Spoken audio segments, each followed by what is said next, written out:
Dala ng amihang humahalik sa baybay ng Alpas, Batangas, ang halimuyak ng alat at ang pangako ng isang panibagong araw. Para kay Guro Leo, 1 taon pa lamang sa maliit na bayang ito, ang bawat umaga ay isang paanyaya, isang pagkakataong damhin ang payapang pulso ng buhay na malayo sa ingay ng syudad na kanyang nilisan. Ngunit sa umagang yon, may ibang dalang bulong, ang hangin. Isang bulong na hindi pa niya naririnig dati. Papasok pa lamang siya sa tarangkahan ng Alpas Elementary School nang mapansin niya ang pagkakaiba. Ang karaniwang masayang hiyawan ng mga batang naghahabulan sa patio ay tila mas mahina. Ang sikat ng araw na tumatama sa mga puno ng akasya ay parang may dalang anino ng kalungkutan.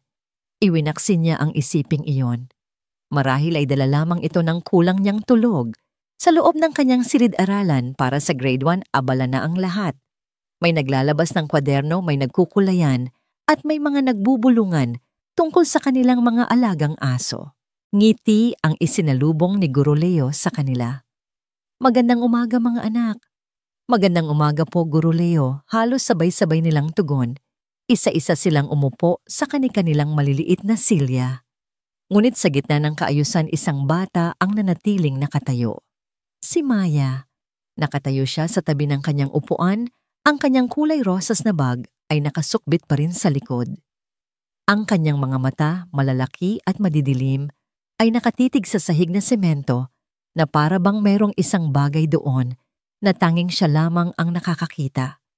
Maputla ang kanyang mukha at ang kanyang maliliit na kamay ay mahigpit na magkahawak sa harap ng kanyang palda. Itinigil ni Guro Leo ang kanyang ginagawa at dahan-dahang lumapit. Ang ingay ng klase ay unti-unting nawala sa kanyang pandinig. Ang tanging mahalaga na lamang ay ang maliit na figurang hindi gumagalaw sa harap niya. Maya malumanay niyang tawag, "Bakit hindi ka pa umuupo?" Umiling lang ang bata ni hindi man lang iniaangat ang kanyang tingin. "May problema ba sa upuan mo? Sira ba?" Sinubukan ni Guro Leo na silipin ang silya naghahanap ng pako o anumang matulis na maaring maging dahilan. Pero wala. Isa itong ordinaryong silyang gawa sa plastic at metal katulad ng lahat. Nang hindi pa rin sumagot si Maya, lumuhod si Guro Leo para magpantay ang kanilang paningin. Doon niya nakita ang bahagyang panginginig ng labi nito. "Pwede mong sabihin sa akin, Maya, hindi ako magagalit." Nag-alinlangan ang bata. Ang kanyang mga kamay ay mas humigpit ang kapit sa isa't isa. Pagkatapos ng ilang sandali, nang nakabibinging katahimikan, isang tinig na parang hangin ang lumabas sa kanyang bibig. "Masakit po." Napakunot ang noo ni Guro Leo. "Ang alin ang masakit, anak?" Muling tumingin sa sahig si Maya at sa pagkakataong ito, may kasama ng isang butil ng luha na nagbabadya sa kanyang mga pilikmata. "Masakit po kapag umuupo ako. Paulit-ulit. Simple, ngunit mabigat." Ang bawat salita ay tumusok sa puso ni Guro Leo na parang bubog. Hindi ito isang simpleng daing ng isang bata. Mayroon itong bigat, isang kwentong hindi masabi, isang takot na mas malalim pa sa sakit na pisikal. "Sige, ganito na lang," sabi niya sa pinakamahinahong tinig na kaya niyang tipunin. "Huwag ka munang umupo. Pwede kang tumayo sa tabi ng mesa mo habang nagkaklase tayo." "Okay ba yon?" Dahan-dahang tumango si Maya. Isang maliit na tango, nakatumbas ng isang malaking hininga ng ginhawa. Sa buong oras ng klase, nanatiling nakatayo si Maya.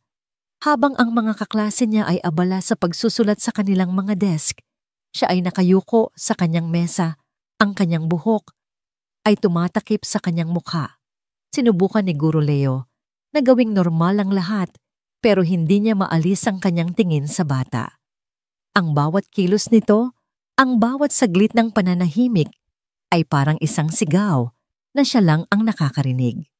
Nang tumunog ang bell para sa recess, lumabas ang mga bata, nag-iiwan ng silid na puno ng katahimikan at ng isang tanong na walang sagot.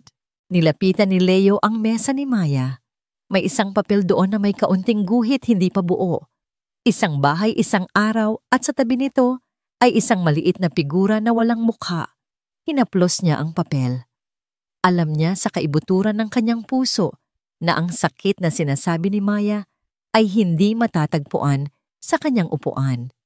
Nasa isang lugar ito na hindi nakikita, isang lugar na kailangan niyang tuklasin kahit pa mga hulugan ito ng pagsuong sa isang dilim na hindi niya inaasahan. Ang opisina ni Ginang Corazon Ramos, ang punong guro ng Alpas Elementary School, ay isang testamento sa kaayusan. Nakalinya ang mga tropeo sa isang estante, makintab ang sahig at walang kahit isang papel na wala sa lugar sa kanyang malaking mesang gawa sa Nara. Para kay Ginang Ramos, ang reputasyon ng paaralan ay kasing halaga ng mga bagay na ito. Kailangan itong alagaan, protektahan at panatilihing walang bahid. Pagpasok ni Guro Leo, dala ang bigat ng kanyang alalahanin, sinalubong siya ng isang formal na ngiti. Guro Leo, maupo ka. Ano ang maipaglilingkod ko sa'yo? Huminga ng malalim si Leo bago magsalita. Ginang Ramos, tungkol po ito sa isa kong estudyante, si Maya Santos. Si Maya. Tahimik na bata, sabi ng punong guro habang inaayos ang kanyang salamin. May problema ba sa grades niya? Hindi po, ma'am. Hindi po tungkol sa grades, giit ni Leo. Sinubukang panatilihing kalmado ang kanyang boses. Kaninang umaga po ayaw niyang umupo. Sinabi niya sa akin na masakit daw po kapag umuupo siya. At ang paraan po ng pagkakasabi niya, may mali po, Ginang Ramos. Ramdam ko po. Ang nangiti sa mukha ni Ginang Ramos ay bahagyang naglaho. Sumandal siya sa kanyang upuan at pinagkrus ang mga braso. Guro Leo, bago ka lang dito sa Alpas. Ang mga bata may mga kanya-kanyang kwento. Baka nadulas lang sa bahay nahihiyang aminin. O baka naman gusto lang ng atensyon. Alam mo na mga bata. Sa tingin ko po hindi ito ganoon pagpupumilit ni Leo. Nakita ko po ang takot sa mga mata niya. Bumuntong hininga ang punong guro, isang hiningang puno ng pagod na tila sanay na sa mga ganitong usapin. Daniel, sabi niya, ginagamit ang unang pangalan ni Leo sa unang pagkakataon na nagpapahiwatig ng pagiging seryoso. Kailangan nating mag-ingat. Isang maling akala lang, isang walang basehang paratang, at masisira ang pangalan ng paaralan. Masisira ang pamilya ng bata. Naiintindihan mo ba ang bigat niyan? Ang mas mabigat po para sa akin ay ang isiping may isang batang nasasaktan at wala tayong ginagawa, mariing sagot ni Leo. Isang matalim na tingin ang ipinukol sa kanya ni Ginang Ramos. Kung wala kang ebidensya, Guro Leo, ang mayroon ka lang ay tsismis. Huwag mong palakihin ang isang bagay na maaring wala namang katotohanan. Pagmasdan mo muna. Hayaan mong lumipas ang ilang araw. Tumayo si Leo, ramdam ang pagkabigo na gumagapang sa kanyang dibdib. Para siyang sumalpok sa isang pader na gawa sa regulasyon, takot at pag-iwas. Salamat po sa oras ninyo, Ginang Ramos. Lumabas siya ng opisina na may kumukulong damdamin. Pagmasdan, paano kung sa bawat araw na lilipas ay isa na namang araw ng pagdurusa para kay Maya? Hindi niya kaya. Pumunta siya sa faculty room, kinuha ang kanyang cellphone at lumabas sa pasilyo kung saan walang ibang makakarinig. Nanginginig ang kanyang mga daliri habang dinadial ang numero ng lokal na himpilan ng pulisya. Police Station. Magandang hapon. Magandang hapon po. Ako po si Leo Martinez, isang guro sa Alpas Elementary. Tumatawag po ako dahil may estudyante po akong nagpapakita ng senyales ng posibleng pang-aabuso. Wala pang isang oras, isang patrol car ang pumarada sa harap ng eskwelahan. Walang sirena, walang ingay, pero ang presensya nito ay sapat na para magdulot ng bulong-bulungan sa mga guro at mag-aaral na nasa labas pa. Sinalubong sila ni Ginang Ramos, ang mukha ay hindi maipinta. Kitang-kita ang pagkainis sa kanyang mga mata nang tumingin siya kay Leo. Dinala nila ang dalawang pulis, isang lalaki at isang babae, sa isang maliit na guidance room. Ipinatawag si Maya. Pumasok ang bata na parang isang basang sisiw Lalong lumukot ang pagkatao nang makita ang mga uniforme. Lumuhod ang babaeng pulis sa harap niya. "Hi, Maya. Ako si Police Officer Diaz. Pwede ka ba naming makausap sandali?" Umiling si Maya, ang mga mata ay nagpupumilit na huwag tumulo ang luha. "Narinig namin na may masakit daw sa'yo kanina," malumanay na tanong ng pulis. Tumingin si Maya kay Ginang Ramos, tapos kay Guro Leo, at muling ibinalik ang tingin sa sahig. Umiling siya ulit. Wala na po bulong niya. Hindi na po masakit. Isang salita. Dalawang salita. At gumuho ang lahat ng inaasahan ni Leo. Pagkatapos ng ilang minuto, lumabas ang mga pulis. "Wala po kaming nakitang anumang marka," sabi ng lalaking pulis kay Ginang Ramos. At ayaw pong magsalita ng bata. "Pasensya na po pero wala kaming magagawa sa ngayon." Nang makaalis na ang patrol car, hinarap ni Ginang Ramos si Leo. Ang bawat salita ay may diin. "Tingnan mo ang idinulot mo. Isang eskandalo na wala namang basihan. Guro Leo, ito ang una at huli. Huwag ka nang gagawa ng anumang hakbang nang hindi dumadaan sa akin." Maliwanag, hindi sumagot si Leo. Tumango lang siya at tumalikod, dala ang pakiramdam ng matinding pagkatalo. Nang gabing iyon, sa inuupahan niyang maliit na kwarto sa bahay ni Chaloida, isang biyudang kilala sa kanyang kabaitan, hindi mapakali si Leo. Nakaupo siya sa balkonahe, hawak ang isang tasang kape na lumamig na habang pinagmamasdan ang mga alitaptap sa hardin. "Ang lalim ng iniisip mo, iho," sabi ng isang pamilyar na boses. Lumabas si Chaloida, may dalang platito ng puto. "Hindi ka pa ba magpapahinga?" Umiling si Leo. "Hindi po ako makatulog, tiya." Ikinuwento niya ang lahat, ang sinabi ni Maya, ang pag-uusap nila ng punong guro, ang pagdating ng mga pulis, at ang pader na kanyang binangga. Nakikinig lang ang matanda, tumatango paminsan-minsan. Nang matapos si Leo, hindi siya agad nagsalita. Humigop siya ng sarili niyang kape bago nagsalita. "Alam mo, Leo," panimulan niya ang kanyang tinig, ay mahinahon na parang habi ng gabi. "Dito sa Alpas, maraming kwentong nakakubli sa likod ng mga nakasarang pinto. Maraming sikretong sinasarili na lang dahil sa takot o sa hiya." Tumingin siya sa mga mata ni Leo. Minsan ang pinakamalakas na sigaw, yung hindi mo talaga naririnig. Yung mga sigaw na nasa kilos, nasa tingin, nasa pananahimik. Tinapik niya ang balikat ni Leo. Ang isang guro, hindi lang sa pisara nagtuturo. Minsan kailangan ninyong maging tainga para sa mga walang boses. Huwag kang panghinaan ng loob dahil lang may mga ayaw makinig. Ang mahalaga, narinig mo siya. Ang mga salita ni Chaloida ay parang gamot na humilom sa sugat ng kanyang pagkabigo. Tama siya. Narinig niya si Maya. At hindi niya hahayaang malunod ang boses na yon sa katahimikan. Kung ang sistema ay isang pader, hahanap siya ng paraan para akyatin ito, o kung kailangan gibain ito ng paunti-unti. Para kay Maya, kahit mag-isa lang siya.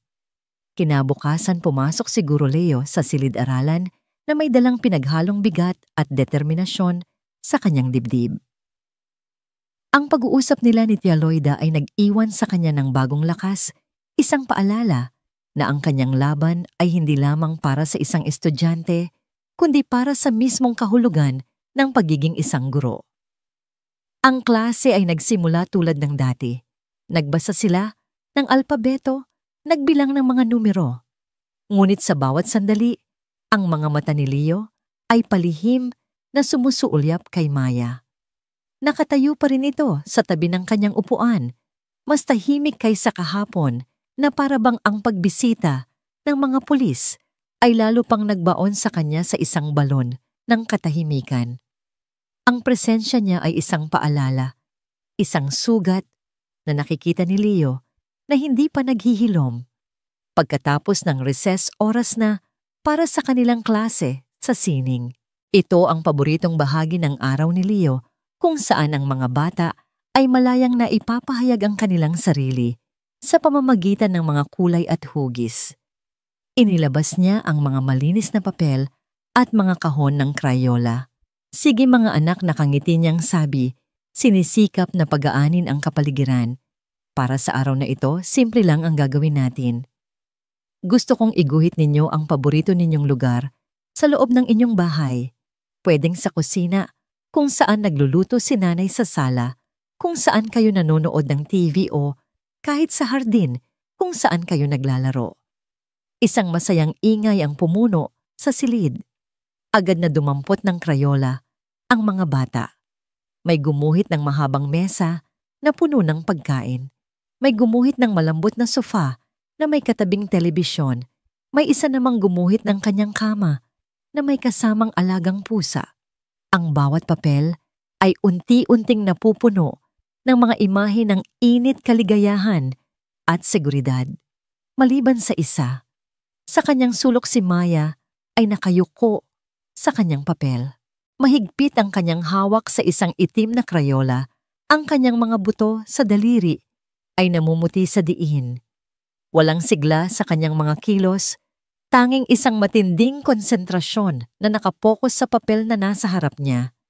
Isa-isang nilapitan ni Guro Leo ang kanyang mga estudyante, nagbibigay ng papuri at pampalakas loob. Ang ganda naman ng bahay kubo mo. Anton, wow! Ang sarap naman ng ice cream na. Yan sa ref ninyo, ananang. Sa wakas ay makarating siya sa likuran sa mesa ni Maya, bigla siyang natigilan. Hindi niya pa man nakikita ang guhit, ramdam na niya ang kakaibang enerhiya na bumabalot dito. Tapos na si Maya. Ngunit sa halip na ipagmalaki ito, mabilis niyang itiniklop ang papel at itinago sa ilalim ng kanyang mga braso. Maya, tapos ka na malumanay, na tanong ni Leo. Tumango ang bata, ang muka ay nakatago sa likod ng kurtina ng kanyang buhok. Pwede ko bang makita ang iyong obra maestra, umiling si Maya? Mas lalo niyang idiniin ang kanyang mga braso sa papel na para bang ito ay isang sikretong kailangang protektahan. Hindi ako magagalit. Maya, pakiusap ni Leo, ang kanyang boses ay halos isang bulongong. Gusto ko lang makita ang galing mo sa pagguhit. Nag-alinlangan ang bata. Pagkatapos ng ilang sandali, dahan-dahan niyang inangat ang kanyang mga braso. Hinay-hinay na parang nag-aalangan, itinulak niya ang nakatiklop na papel palapit kay Guro Leo.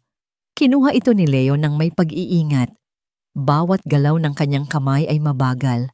Pagbuklat niya sa papel, isang malamig na kuryente ang gumapang mula sa kanyang mga daliri, paakyat sa kanyang batok. Nasa gitna ng papel ang isang upuan. Isang simpleng silyang may 4 na paa iginuhit, gamit ang makapal at madiing itim na Crayola. Nakatayo itong mag-isa, walang mesa, walang bintana, walang ibang kasama. At sa paligid nito, sa sahig nagkalat ang mga patak. Mga patak ng matingkad na pula. Hindi ito masayang pula ng mansanas o bulaklak. Ito ay pula ng panganib, pula ng sakit. Ang mga guhit ay nanginginig magulo, na para bang iginuhit ng isang kamay na pinipigilan ang pag-iyak. Hindi ito isang simpleng guhit ng bata. Ito ay isang testimonya. Isang kwentong isinulat sa wika ng takot. Naramdaman ni Leo ang panunuyo ng kanyang lalamunan. Itiniklop niyang muli ang papel at tumingin kay Maya. Sa unang pagkakataon, nagtama ang kanilang mga mata. Sa mga mata ng bata, wala siyang nakitang pagmamalaki ng isang artist, kundi isang tahimik na tanong. Naiintindihan mo ba? Tumango si Guro Leo, isang mabagal at sinserong tango. Ang ganda ng guhit mo, Maya, sabi niya. At sa pagkakataong ito, hindi lang papuri ang laman ng kanyang mga salita, kundi pang-unawa. Itatago ko muna ito, ha? Para hindi mawala. Kinuha niya ang papel at isinilid sa kanyang bag. Alam niya na hindi na siya pwedeng bumalik kay Ginang Ramos. Hindi na rin siya maaaring umasa sa mga pulis. Ang hawak niya ngayon ay isang mensaheng hindi kayang isulat sa salita, isang ebidensyang hindi maipapaliwanag ng simpleng lohika. Kailangan niya ng isang taong makakaintindi sa wika ng kaluluwa. Pagkatapos ng klase, habang abala ang ibang guro sa pag-check ng mga test paper, dumiretso si Leo sa maliit na opisina sa dulo ng pasilyo. Sa pinto nito, may nakasulat sa isang maliit na plaka, Dr. Celia Reyes School Psychologist. Si Dr. Reyes ay isang babaeng nasa mga huling taon ng 40. May malumanay na ngiti at mga matang tila nakakabasa ng mga bagay na hindi sinasabi. Kaunti lang ang nakakaalam sa kanyang trabaho at madalas ang kanyang opisina ay isang tahimik na santuwaryo sa gitna ng maingay na eskwelahan. Kumatok si Leo at pumasok. Dr. Reyes Celia, pwede ba kitang makausap sandali, Leo? Tuloy ka, sabi nito, itinigil ang pagsusulat. Mukhang may mabigat kang daladala. Walang imik na inilapag ni Leo ang iginuhit ni Maya sa mesa. Binuklat niya ito ng dahan-dahan. Ang malumanay na ngiti ni Dr. Celia ay unti-unting naglaho habang pinagmamasdan niya ang papel. Kinuha niya ito, pinag-aralan ang bawat guhit, ang diin, ng mga kulay, ang komposisyon ng imahe. Tumingin siya mula sa papel, patungo kay Leo. Ang kanyang mga mata ay seryoso na ngayon. Kailan niya ito iginuhit? Kanina lang po sa art class, sagot ni Leo. Ang kanyang boses ay bahagyang nanginginig. Sinabi ko sa kanilang iguhit ang paborito nilang lugar sa bahay. Muling tumingin si Dr. Celia sa guhit. Hindi ito lugar ng kasiyahan, Leo. Ito ay simbolo.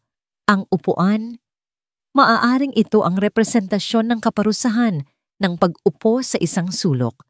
At ang pula, huminga siya ng malalim. Ito ay nagpapahiwatig ng sakit, pisikal na sakit, o matinding galit. Ganoon na nga po ang hinala ko, sabi ni Leo. Gumaan ang pakiramdam na sa wakas ay may isang taong nakakaintindi. Ikinuwento niya ang lahat ang sinabi ni Maya, ang pagtawag niya sa pulis, at ang pagwawalang bahala ni Ginang Ramos. Matama na nakinig si Dr. Celia. Nang matapos si Leo, tumango siya. Ginawa mo ang tama, ngunit ang sistema minsan ay bulag sa mga bagay na hindi nakasulat sa itim at puti. Ibinaba niya ang papel. Simbolo ito, Leo, pero malala. Seryoso ito. Isang batang sumisigaw sa paraang alam niya dahil walang gustong makinig sa kanyang boses. Sinusubukan kong makinig, sabi ni Leo, ramdamang pait sa kanyang lalamunan. Alam ko, sagot ni Celia, na may kasamang sinserong tingin. At iyon ang pinakamahalaga sa ngayon. Kailangan nating kumilos, pero sa tamang paraan. Gagawa ako ng sarili kong ulat, idodokumento ko ito. Hihingi ako ng opisyal na pagsusuri, pero aabutin iyon ng panahon. Sa ngayon, ang kailangan mo ay patuloy na makuha ang tiwala niya. Nagsimula na siyang magbukas sa iyo, Leo. Baka ito na ang nag-iisa nating pagkakataon. Tumango si Leo, may bagong pag-asa. Hindi na siya nag-iisa. Bago siya umalis, may idinagdag si Dr. Celia. Bigyan mo siya ng paraan para patuloy na magsalita sa iyo. Isang paraan na ligtas para sa kanya. Sa mungkahi na yon, isang ideya ang nabuo sa isip ni Leo. Bago mag-uwian, nilapitan ni Guro Leo si Maya. Ang bata ay tahimik na nagliligpit ng kanyang mga gamit. Ang bawat kilos ay maingat na, para bang takot siyang makagawa ng anumang ingay. Maya malumanay niyang tawag. Tumingala ang bata. Ang mga mata ay puno ng pag-aalinlangan. Inilahad ni Guro Leo ang isang maliit na notebook na may blankong pahina at isang maliit na kahon ng mga colored pencil. Para sa iyo ito, sabi niya. Isang munting regalo. Tinitigan lang ni Maya ang mga bagay na yon, hindi gumagalaw. Ito ang iyong lihim na aklat. Pagpapatuloy ni Leo, lumuhod para magpantay sila. Dito pwede mong iguhit ang kahit anong gusto mo. Kung masaya ka, iguhit mo. Kung malungkot ka, iguhit mo. Kung may gusto kang sabihin sa akin pero hindi mo masabi sa salita, iguhit mo lang dito. Tanging ako lang ang makakakita. Pangako yan. Dahan-dahan na parang hindi makapaniwala, iniabot ni Maya ang kanyang kamay at hinawakan ng notebook. Naramdaman niya ang kinis ng pabalat at ang gaan nito. Tumingin siya kay Guro Leo at sa unang pagkakataon, mula nang magsimula ang lahat, isang napakaliit na ngiti ang sumilay sa kanyang mga labi. Isang nangiti na hindi umabot sa kanyang mga mata, pero isang nangiti pa rin. Salamat po, Guro Leo. Ang dalawang salitang iyon ay musika sa pandinig ni Leo. Ito ang unang hakbang, isang maliit na hakbang palayo sa takot at isang hakbang palapit sa tiwala. Nang tumunog ang huling bell, nagsimulang maglabasan ang mga bata, sinalubong ng kani-kanilang mga magulang at tagasundo. Ang tarangkahan ng eskwelahan ay napuno ng masayang kwentuhan at tawanan. Habang inaayos ni Leo ang kanyang mga gamit, napansin niya ang isang lalaking nakatayo sa labas ng gate, nakasandal sa pader na bakal. Matangkad ito, malapad ang balikat, at nakahalokip-kip. Ang kanyang mukha ay seryoso, walang emosyon. Hindi ito ang mukha ng isang amang sabik na naghihintay sa kanyang anak. Ito ang mukha ng isang taong nag-aabang ng may pagkainip isang anino sa gitna ng maliwanag na hapon. Mayaan dyan na ang sundo mo sigaw ng gwardiya mula sa gate. Nakita ni Leo kung paano natigilan si Maya. Ang munting nangiting kanina'y sumilay ay biglang naglaho na parang isang kandilang hinipan ng malakas na hangin. Ang kanyang katawan ay nanigas. Dahan-dahan siyang naglakad palabas ng silid, hindi tumitingin kahit kanino. Sinundan siya ni Leo ng tingin. Nakita niya kung paano lumapit ang bata sa lalaki. Walang yakap, walang ngiti, walang anumang paglalambing. Ang tagal mo naman, sabi ng lalaki. Ang boses ay magaspang at puno ng inis. Hinawakan niya si Maya sa braso at marahang hinila. Isang bagay sa loob ni Leo ang nag-init. Hindi niya mapigilan ang sarili. Mabilis siyang lumabas ng silid at naglakad palapit sa kanila. Magandang hapon po, bati ni Leo. Sinisikap na maging magalang. Kayo po ba ang tatay ni Maya? Huminto ang lalaki at lumingon. Sinuri niya si Leo mula ulo hanggang paa. Ang kanyang mga mata ay may halong paghamak. Stepfather. Ako si Marco. At sino ka naman? Ako po si Guro Leo Martinez. Guro po ako ni Maya. Tinaasan siya ng kilay ni Marco. Oh, ang teacher. May problema ba, pinanatili ni Leo ang kanyang tindig?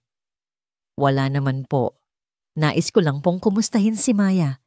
Nitong mga nakaraang araw po kasi, napapansin kong medyo matamlay siya. Nabanggit din niya na may masakit daw sa kanya kapag umuupo. Isang mapanuyang ngiti ang gumuhit sa labi ni Marco. Isang nangiting tuyo at walang anumang saya. Ang mga bata, maraming iniimbento.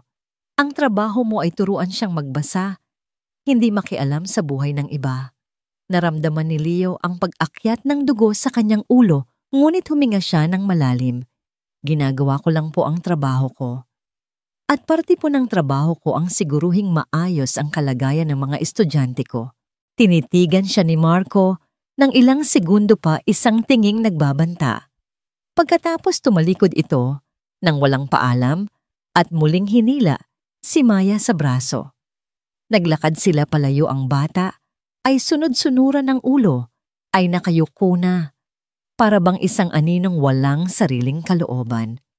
Naiwan si Guro Leo na nakatayo doon, nakakuyom ang mga palad.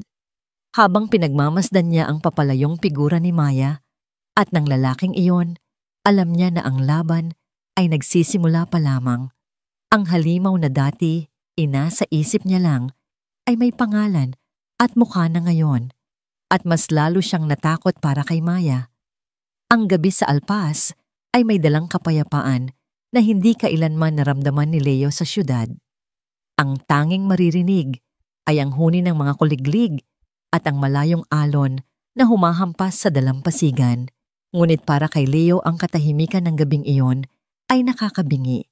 Puno ito ng mga hindi nasasagot na tanong at ng imahe ng isang batang nakayuko habang kinaladkad palayo ng isang anino. Ang mukha ni Marco, ang mapanuyang na ngiti, ang malamig na mga mata ay nakaukit sa kanyang isipan. Hindi na ito simpleng hinala. Ang takot na nakita niya sa mga mata ni Maya nang dumating ang lalaki ay mas malinaw pa sa anumang marka o pasa. Hindi niya kayang maghintay hanggang bukas. Kailangan niyang gumawa ng paraan. Sa kanyang silid binuklat niya ang student directory, isang makapal na logbook na naglalaman ng impormasyon ng bawat mag-aaral. Hinanap niya ang pangalan, Santos Maya D. Sa tabi nito ay ang mga pangalan ng kanyang mga magulang. Ang pangalan ng ama ay Blanco. Sa ilalim ng Mother Guardian, nakasulat ang pangalan Elena Diaz at sa ibaba nito, isang contact number. Pinagmasdan niya ang mga numero. Nag-aalangan. Ano ang sasabihin niya? Paano niya sisimulan ang isang pag-uusap na maaaring magbukas ng isang kahon ng mga lihim na ayaw ilabas ng isang pamilya? Ngunit sa huli, nanaig ang kanyang pag-aalala para kay Maya. Kailangan niyang subukan. Diniyal niya ang numero, ang puso niya ay kumakabog sa bawat ring. Pagkatapos ng 3 pagring may sumagot. Hello, isang boses ng babae mahina at tila pagod. Magandang gabi po, panimula ni Leo, sinisikap na maging kalmado. Nariyan po ba si Ginang Elena Diaz? Isang saglit na katahimikan. Sino po sila? Ako po si Leo Martinez. Guro po ako ni Maya sa Alpas Elementary. Muli katahimikan. Narinig ni Leo ang isang mahinang paghinga sa kabilang linya. Guro Leo. Napatawag po kayo. May problema po ba kay Maya May? Bahid ng kaba sa tono nito.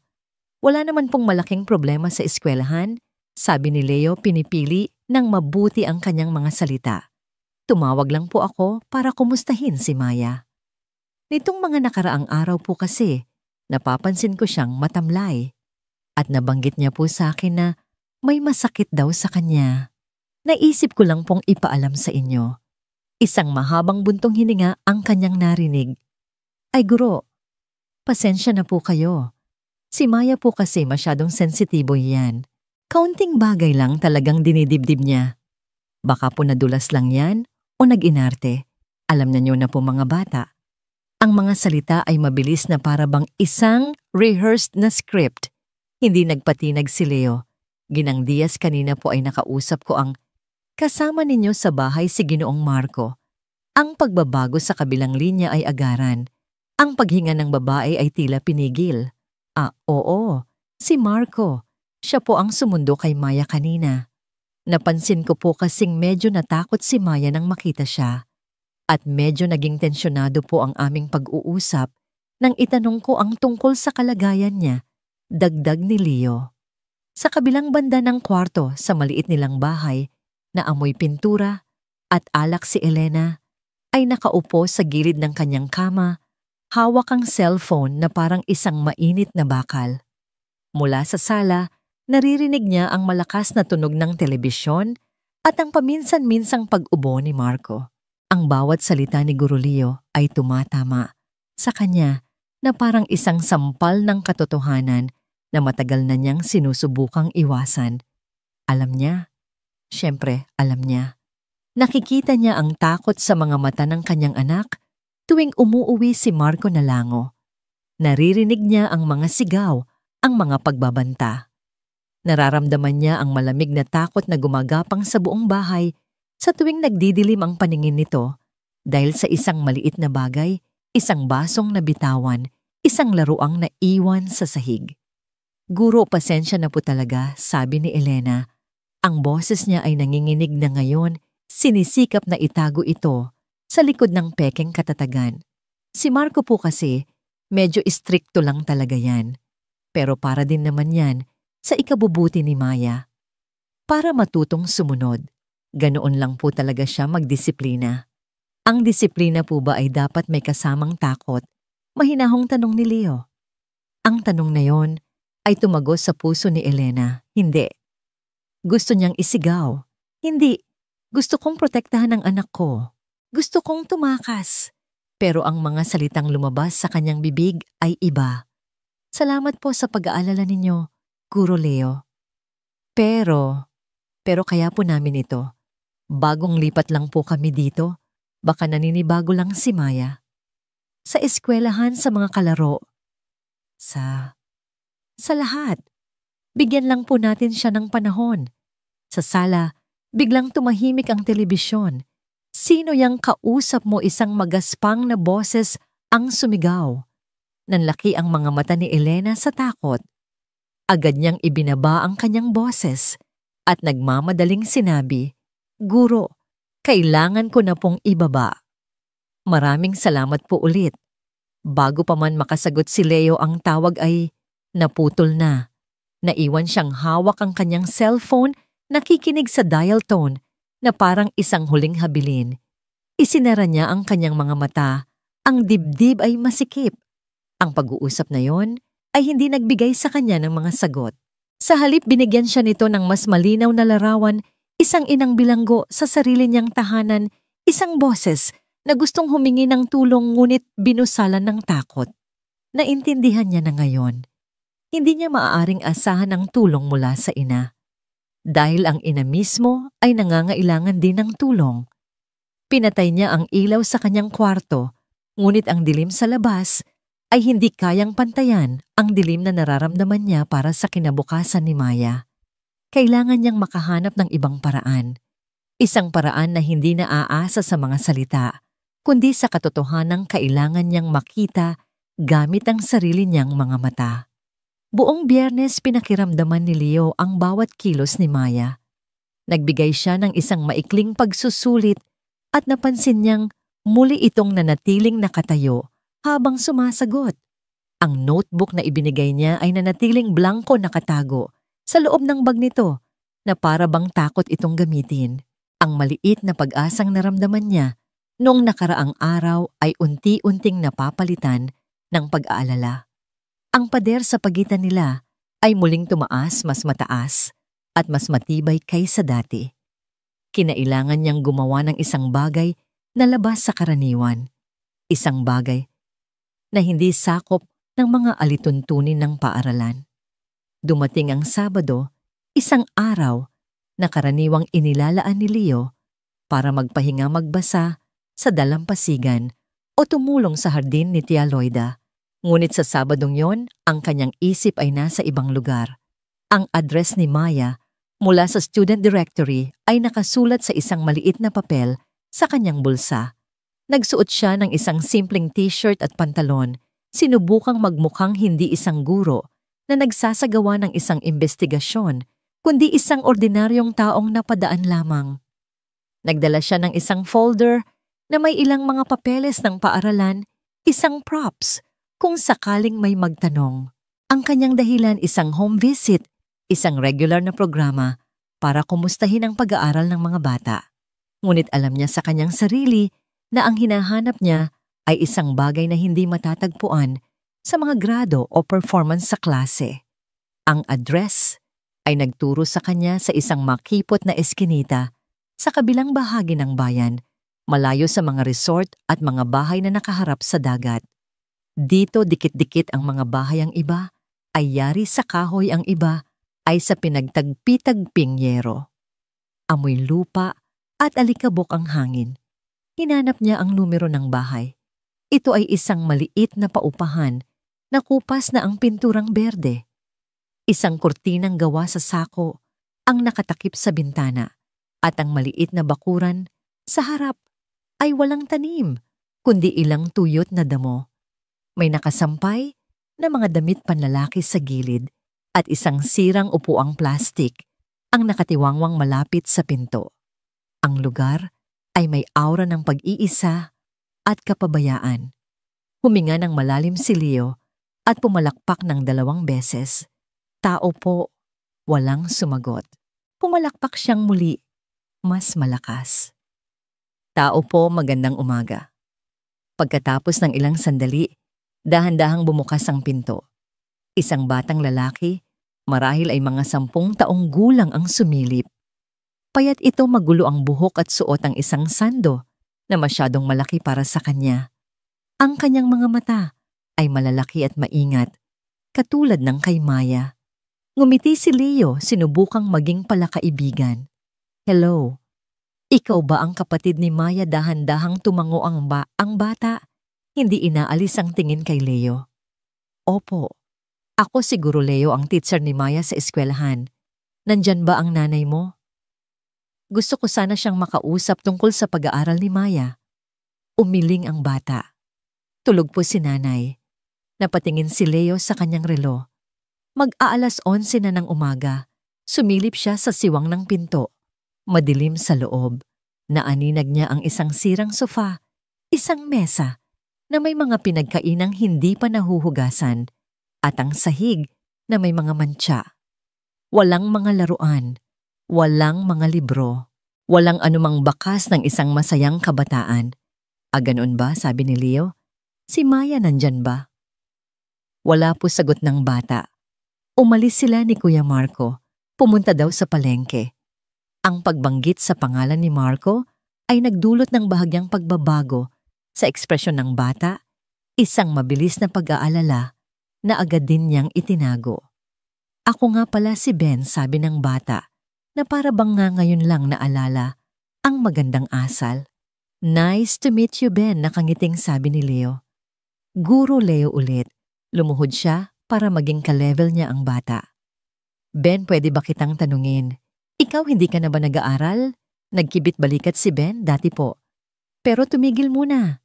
Sabi po ni Kuya Marco kailangan may magbantay ng bahay. Ang bawat salita ng bata ay karayom na tumutusok sa puso ni Leo. Ganoon ba? Sige Ben, may isa pa akong tanong kung okay lang sa'yo. Tumango si Ben, medyo nag-aalangan pa rin. Kapag malungkot siya o umiiyak, anong nangyayari? Ang tanong na yon ay nagpabago sa lahat. Iniiwas ni Ben ang kanyang tingin at tumitig sa kanyang mga paa. Ang kanyang munting katawan ay nanigas. Nagkaroon ng isang mahabang katahimikan. Ben, ayaw po niya na umiiyak si Maya, bulong ng bata. Ang tinig ay napakahina na halos ano rin na ng hangin. Sino ang ayaw malumanay na tanong ni Leo kahit alam na niya ang sagot? Si Kuya Marco po. Kinailangan ni Leo na pigilan ang sarili para hindi manginig ang kanyang boses. At anong ginagawa niya kapag umiiyak si Maya, muling nag-alinlangan si Ben. Tumingin siya sa kaliwat kanan na para bang may nakikinig. Pagkatapos tumingin siya kay Leo, ang kanyang mga mata ay puno ng isang lungkot na hindi nababagay sa kanyang edad. Kinukuha niya po yung sinturon. Sabi niya, ang bawat salita ay mabigat. Minsan po sumisigaw siya, minsan pinapalo niya. Sabi niya, para daw matuto si Maya na huwag maging iyakin. Isang salita. Sinturon. Napapikit si Leo. Ang hangin ay tila nawala sa kanyang mga baga. Ang hinala na dati isang anino lamang ay isa na ngayong halimaw na may matatalas na pangil. Ang sakit na sinasabi ni Maya, ang upuan ng mga patak na pula, ang takot. Lahat ay nagkaroon ng kahulugan. Ben, sabi ni Leo, ang kanyang boses ay garalgal. Nasabi mo na ba ito kahit kanino? Sa nanay mo, umiling si Ben, at sa pagkakataong ito, isang butil ng luha ang pumatak mula sa kanyang mata. Sabi po ni nanay, huwag daw po kaming magsusumbong kasi baka iwan daw po kami ni Kuya Marco. Baka wala na daw po kaming pambili ng pagkain. Magagalit daw po siya. Ang mga salitang yon ay mas masakit pa sa isang sampal. Isang bata na pinapasa ng sikreto ng buong pamilya para lang mabuhay. Tumayo si Leo, ramdam ang bigat ng mundo sa kanyang mga balikat. Kumuha siya ng isang papel mula sa folder na dala niya at isinulat ang kanyang pangalan at numero. Ben, heto, sabi niya, iniabot ang papel sa bata. Kung may mangyari ulit o kung gusto mo lang ng kausap, tawagan mo ako. Kahit anong oras. Nandito lang ako para tulungan kayo. Pangako yan. Kinuha ni Ben ang papel at isinilid sa kanyang bulsa. Walang salitang namutawi sa kanya, isang tango lang ang kanyang naging tugon. Nagpasalamat si Leo at tumalikod. Habang naglalakad siya palayo, sa eskinita na yon ang bigat sa kanyang dibdib ay hindi na lang isang hinala. Mayroon na itong pangalan, mayroon ng mukha, at mayroon ng sandata ang sinturon. At sa kaalamang iyon, alam niyang wala ng atrasan. Ang simpleng pag-aalala ay naging isang obligasyon. Ang pagiging guro ay naging isang misyon. Kailangan niyang iligtas si Mayaya. At ngayon, alam na rin niyang kailangan din niyang iligtas si Ben. Ang weekend na yon ang pinakamahabang weekend sa buhay ni Leo. Ang bawat oras na lumipas ay parang isang dagok sa kanyang dibdib, isang paalala na sina Maya at Ben ay nasa isang bahay kasama ang isang halimaw. Ang mga salita ni Ben, kinukuha niya po yung sinturon, ay paulit-ulit na tumatakbo sa kanyang isipan, isang bangungot na gising. Sinubukan niyang tawagan si Dr. Celia, ngunit weekend at naka-off ang cellphone nito. Nag-iisa siya sa kaalamang ito at ang bigat nito ay halos hindi niya makayanan.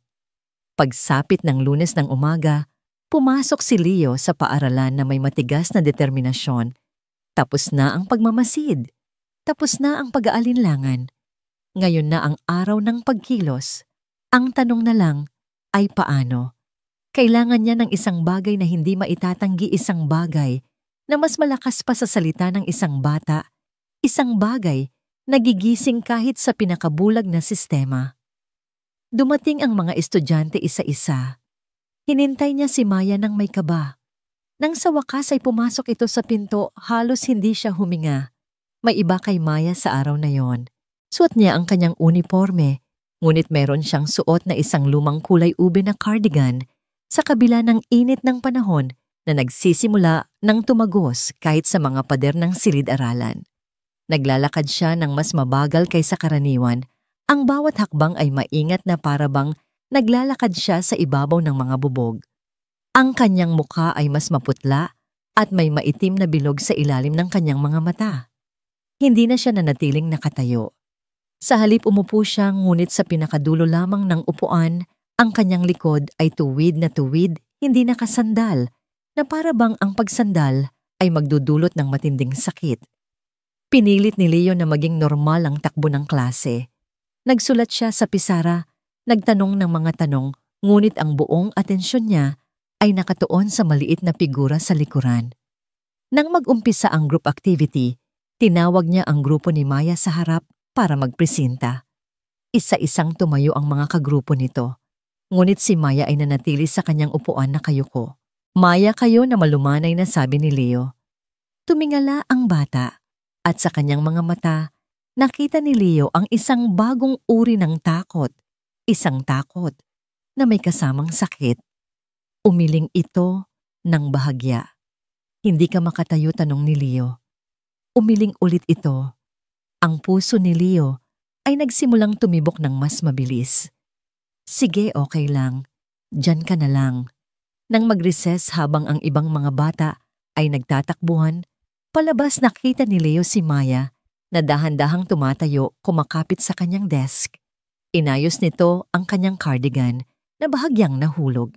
At sa sandaling iyon, sa siwang sa pagitan ng kwelyo ng kanyang blouse at ng cardigan sa ilalim ng sinag ng araw na tumatama mula sa bintana, nakita ito ni Leo, isang maitim na marka, isang pasa, sariwa at malinaw.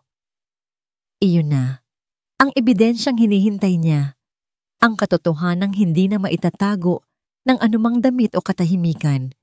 Wala nang pag-aalinlangan, wala nang pag-uusap, oras na para kumilos. Maya, tawag niya, sinisikap panatilihing kalmado ang kanyang boses kahit ang dugo niya ay kumukulo sa galit.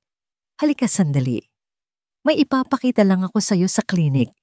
Sumunod ang bata nang walang tanong.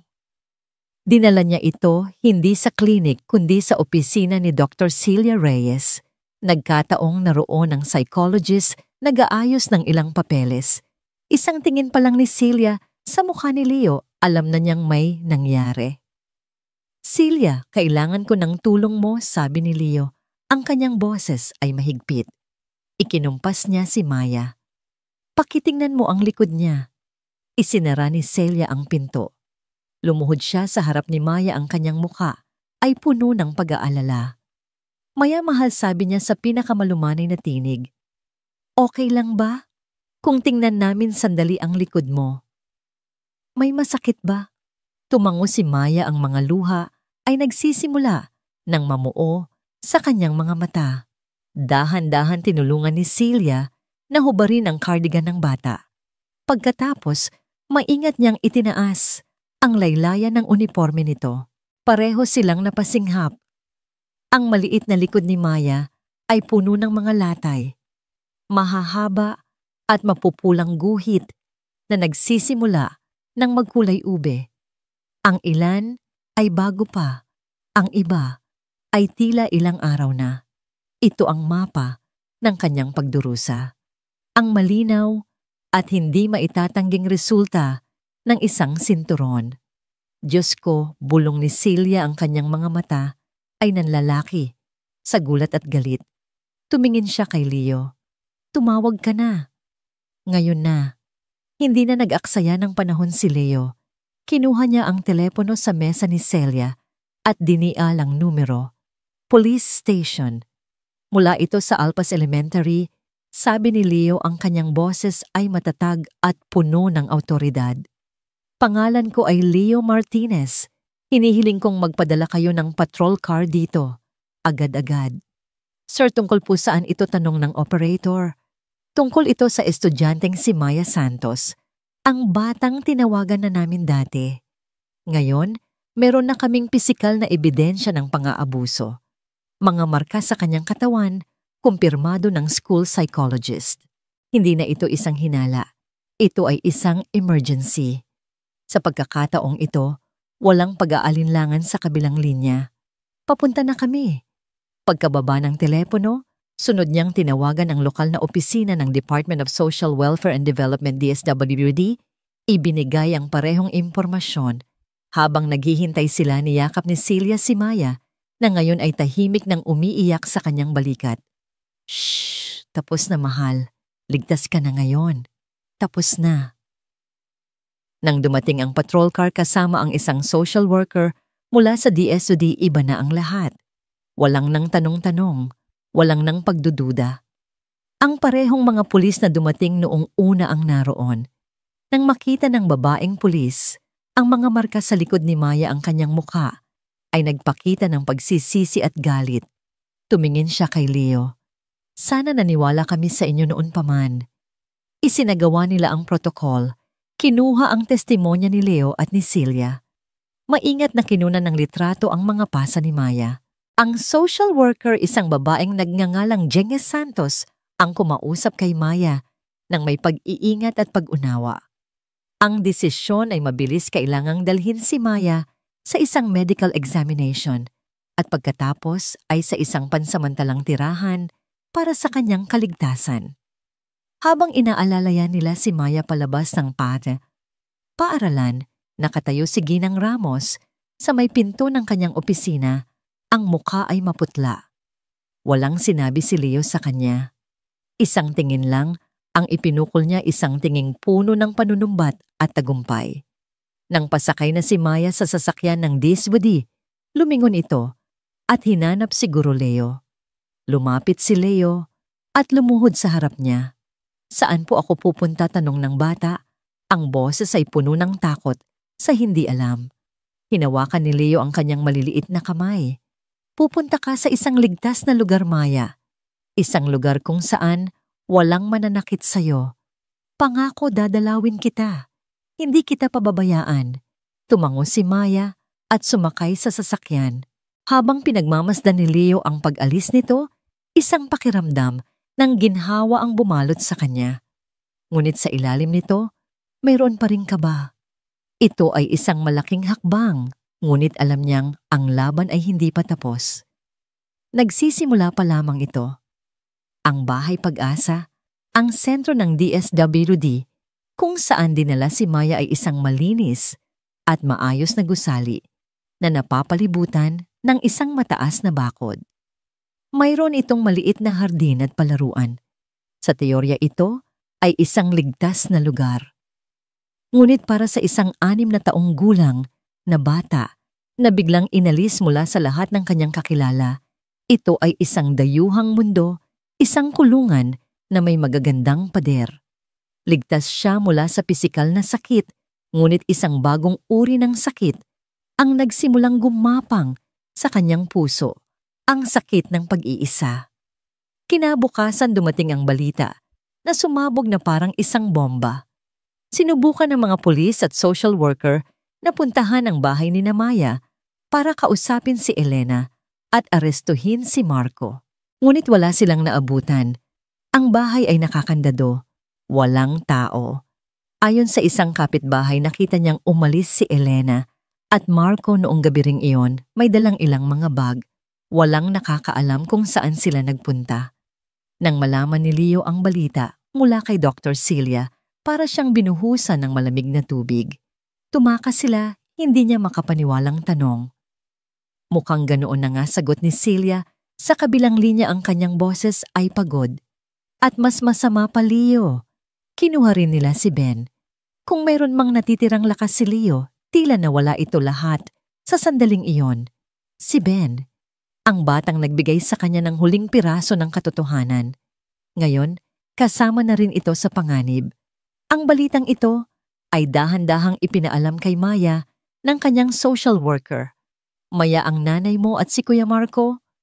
Umalis muna sila, sandali, paliwanag ni Geng Santos, pinipili ang bawat salita. At isinama nila ang kuya mo. Pero huwag kang mag-alala, hahanapin natin sila. Ngunit ang narinig lang ni Maya ay, umalis sila. Isinama nila si kuya, iniwan kanila. Sa gabing iyon, sa kanyang bagong kama, sa isang kwartong hindi niya kilala, sa ilalim ng isang kumot na amoy sabon, at hindi amoy bahay, naramdaman ni Maya ang isang pananahimik na mas nakakatakot pa sa mga sigaw ni Marco. Ito ang pananahimik ng pag-iwan. Bakit hindi siya isinama? Dahil ba siya ang nagsalita? Dahil ba siya ang naging dahilan ng gulo? Ang maliit niyang isipan ay napuno ng mga tanong na walang sagot, at bawat tanong ay isang akusasyon sa kanyang sarili. Kasalanan ko ito. Umiyak siya. Hindi isang malakas na iyak na may kasamang hikbi, isang tahimik na pag-iyak na walang tunog, ang uri ng pag-iyak na natutunan niyang gawin para hindi makarinig ng sigaw. Ang kanyang mga luha ay dumaloy sa kanyang unan, dala ang bigat ng isang batang pakiramdam niya ay ipinagkanulo ng buong mundo. Nang dalawin siya ni Guro Leo, kinabukasan dala ang paborito nitong libro ng mga diwata. Nakita niya ang pagbabago. Ang Maya na dati takot ay napalitan ng isang Mayang walang emosyon, isang manika na walang buhay. "Hi Maya," bati niya umupo sa tabi ng kama nito. Hindi sumagot ang bata. Nakatitig lang ito sa bintana. Dinalhan kita ng libro, pagpapatuloy niya. "Gusto mo bang basahin natin?" Umiling si Maya. "Maya, alam kong nalulungkot ka. Dahil sa nangyari," sabi ni Leo, ang puso niya ay nadudurog. "Pero hindi mo kasalanan. Wala kang kasalanan." Sa wakas tumingin sa kanya si Maya. Ang kanyang mga mata ay walang kislap. "Iniwan po ako ni nanay," bulong niya. "Kasi po nagsalita ako. Dapat po nanahimik na lang ako." Ang mga salitang yon ay tumusok sa puso ni Leo. Ang batang sinubukan niyang bigyan ng boses ay nagsisisi na ngayon sa paggamit nito. Ang tagumpay na naramdaman niya kahapon ay napalitan ng isang mapait na katotohanan na iligtas niya ang katawan ni Maya, ngunit ang kanyang espiritu ay mas nasugatan pa kaysa dati. Niyakap niya ang bata, ngunit para siyang yumayakap sa isang blok ng yelo. Hindi ito gumanti ng yakap. Umalis si Leo sa bahay Pag-asa na may dalang mas mabigat na pasanin. Ang pisikal na mga marka ay maghihilom, ngunit ang sugat ng pag-iwan, ang sugat na dulot ng pagtataksil ng isang ina, paano niya iyon tutulungang gamutin? Ang laban para sa kaligtasan ni Maya ay tapos na, ngunit ang laban para sa kanyang kaluluwa ay nagsisimula pa lamang. Lumipas ang halos isang linggo na puno ng mabigat at makapal na katahimikan. Para kay Leo, ang bawat araw ay isang hamon. Ang silid-aralan ay tila may kulang. Ang bakanting upuan ni Maya ay isang malungkot na paalala ng isang laban na hindi pa tapos. Araw-araw, pagkatapos ng klase, dumadalaw siya sa bahay Pag-asa, dala ang mga libro Crayola o kahit anong munting bagay na sa tingin niya ay magbibigay ng kahit kaunting liwanag sa madilim na mundo ni Maya. Ngunit sa bawat pagdalaw pareho ang kanyang dinadatnan, isang batang nakatingin sa malayo, ang espiritu ay nakakulong sa isang hawla ng kalungkutan. Ang mga awtoridad ay patuloy sa kanilang paghahanap, ngunit sina Marco, Elena at Ben ay parang bulang naglaho. Walang bakas, walang tawag, walang anumang senyales. Ang kaso ay nananatiling bukas, ngunit ang pag-asa ay unti-unti nang nauubos. Isang Martes ng umaga, habang naghahanda si Leo para sa kanyang unang klase, isang staff mula sa opisina ng punong guro ang lumapit sa kanya. "Guro Leo, may nag-iwan po nito para sa inyo sa front desk," sabi ng babae. Iniabot ang isang simple at puting sobre. Sino daw po ang nagbigay, tanong ni Leo. Nagkibit balikat ang staff. "Hindi po nagpakilala, sir. Isang matandang lalaki daw po na nakasombrero. Mabilis lang daw pong iniabot at umalis din agad." Nagtatakang kinuha ni Leo ang sobre. Wala itong selyo, walang anumang marka. Tanging ang kanyang pangalan ang nakasulat sa harap gamit ang isang pamilyar ngunit nanginginig na sulat kamay para kay Guro Leo Martinez. Bumalik siya sa kanyang silid-aralan na ngayon ay wala pang mga estudyante. Umupo siya sa kanyang mesa, ang puso niya ay biglang kumabog nang hindi niya malamang dahilan. Dahan-dahan na may pag-iingat binuksan niya ang sobre. Sa loob, may isang piraso ng papel na nakatupi kinuha mula sa isang murang notebook. Nang buklatin niya ito, bumungad sa kanya ang isang sulat. Ang tinta ng ballpen ay bahagyang kumalat sa ilang bahagi na para bang nabasa ito ng luha. Nagsimula siyang magbasa. "Guro Leo, kung nababasa mo ito, ibig sabihin ay nagtagumpay ako. Ibig sabihin ay mayroon pa ring mga taong mabuti ang puso sa mundong ito. Salamat. Salamat sa pag-aalaga mo sa anak ko, si Maya. Hindi ko kailanman inakala na isang taong hindi namin kaano-ano ang gagawa ng isang bagay na ako mismo bilang ina niya ay hindi nagawang gawin. Alam ko kung ano ang iniisip ng lahat. Na tumakas ako kasama niya, na pinili ko siya kaysa sa sarili kong mga anak. Pero guro, maniwala ka sana, hindi iyon totoo. Takot ako. Sobrang takot. Binantaan niya ako. Sinabi niya na kung magsusumbong ako o kung lalapit ako sa mga pulis, gagawa siya ng mas masama. Sinabi niya na itatago niya si Maya sa isang lugar na hindi ko na kailanman makikita. At naniwala ako sa kanya. Palagi akong naniniwala sa kanya. Hindi niya ako pinapalabas mag-isa. Hindi ako pwedeng gumamit ng telepono. Bawat kilos ko, nakabantay siya. Isang bilanggo sa sarili kong bahay. Pero kahapon, umalis siya ng ilang oras. May kailangan daw siyang ayusin. Ito na ang pagkakataon ko. Ito na lang. Nagtatago kami sa isang lumang bahay malapit sa San Lucas. Sa isang daan na hindi sementado. Sa likod ng isang abandonadong bodega, ang bahay ay kulay berde at iisa lang ang bintana. Dito niya kami dinala ni Ben. "Guro, parang awa mo na. Tulungan mo ang mga anak ko. Tulungan mo ako. Ayoko nang tumakas. Gusto ko nang matapos ang lahat ng ito. Gusto ko nang mayakap ulit si Maya."